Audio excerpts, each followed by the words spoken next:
Hi, it's John from Crescent Management Centre here. Welcome to this month's Learning Burst. This is Series 3, Episode 1. In this series, we're going to be looking at talent management with some ideas on how to engage and retain employees.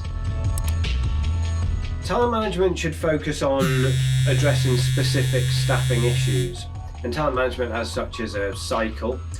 We help companies of all shapes and sizes with getting their heads around talent management and how it can work for them, different components of it, as well as the entire process, if you like. So I think you need to start with having a business plan and a clear understanding of where you want to go and what your business goals are.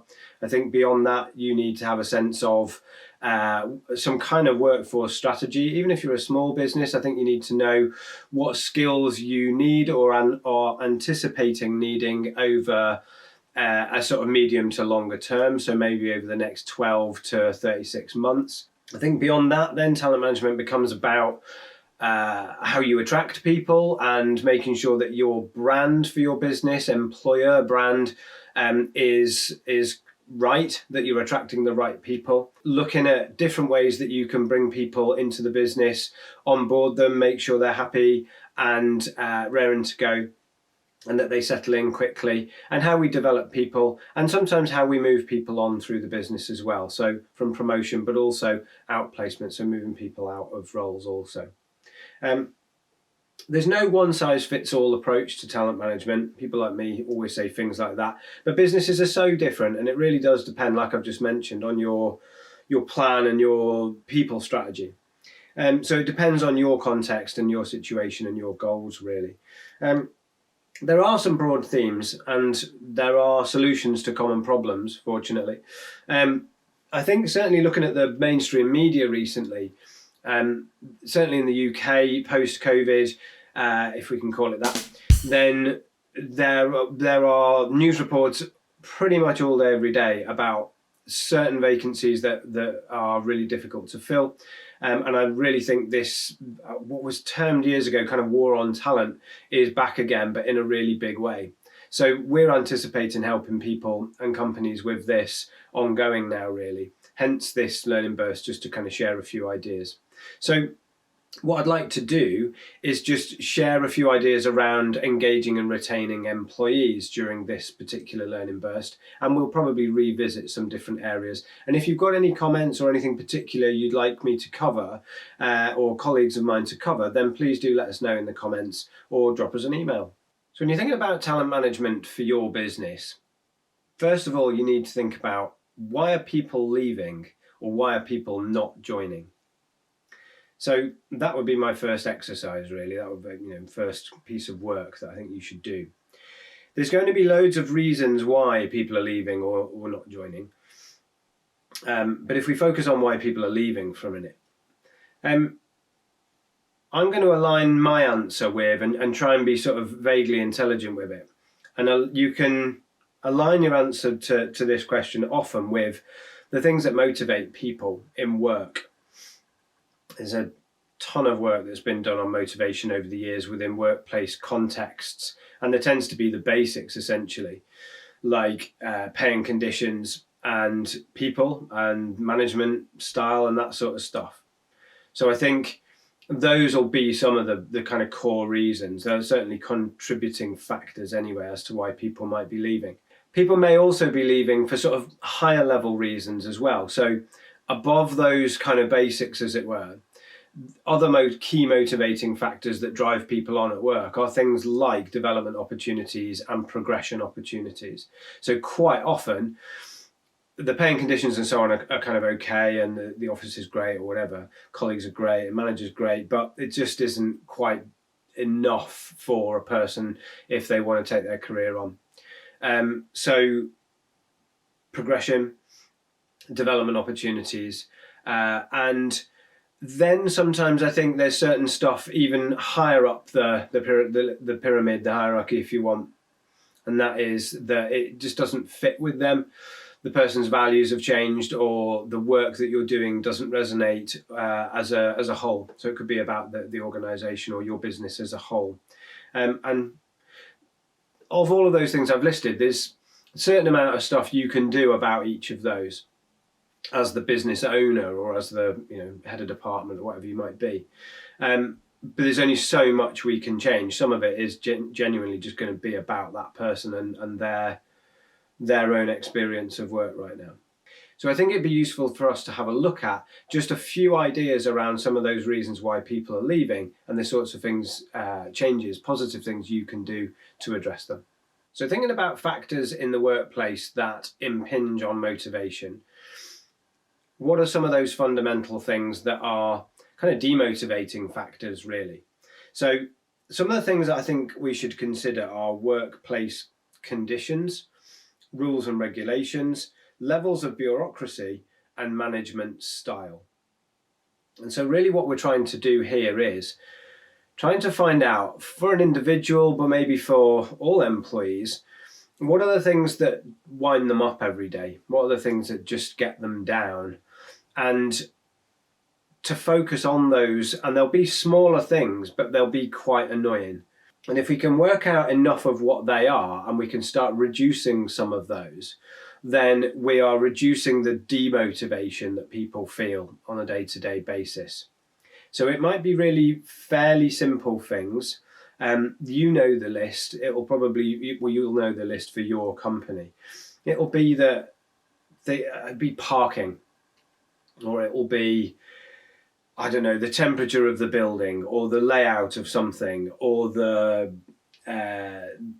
fact that things have to be signed off by 15 different people just, for something basic, or the fact that where we get to levels of bureaucracy, maybe kind of management style might be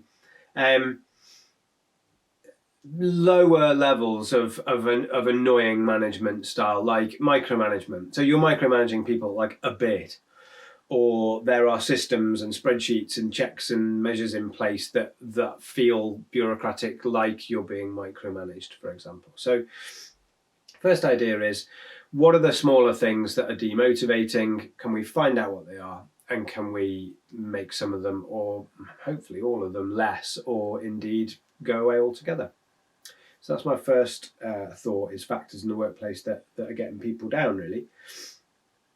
Stuff that influences individuals directly with regard to motivation then, and might be, again, factors that contribute to somebody leaving or wanting to leave, is the content of the job and the status of jobs, recognition of achievement or lack of, or sporadic recognition of achievement, the levels of responsibilities, and also opportunities for promotion.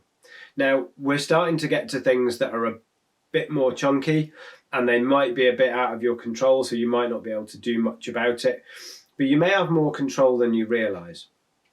So if we take something like job content, there may be ways across a team that we can balance work out a little bit. You might find that there are certain individuals in a team, maybe, for example, have been there for quite a long time, and they do a particular, this is my bit of the job, or I do this, and certain things have been sort of hived off and are not shared out. And so certain jobs, or people who've joined more recently, for example, might find that they don't have as much richness in that role as maybe some other people do. And as a manager or as a leader, you should be able to address that, so we can spread things out a little bit, some of the fun stuff, some of the boring stuff, some of the interesting things. And it does take effort. It's work and effort as a manager to do that. And you might come up with resistance. You will come up with resistance from certain people if you start kind of moving things around. But actually, it's important. And this is where this stuff becomes a bit heavy, but it is still definitely worth it, in my opinion. Recognition is a really interesting one as well, and I have this recognition conversation a lot with people. How do we recognise or appreciate our employees?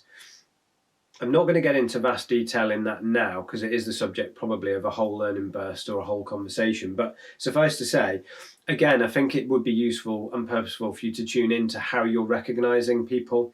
Individually as a manager, how do you give people praise and feedback and encouragement? When?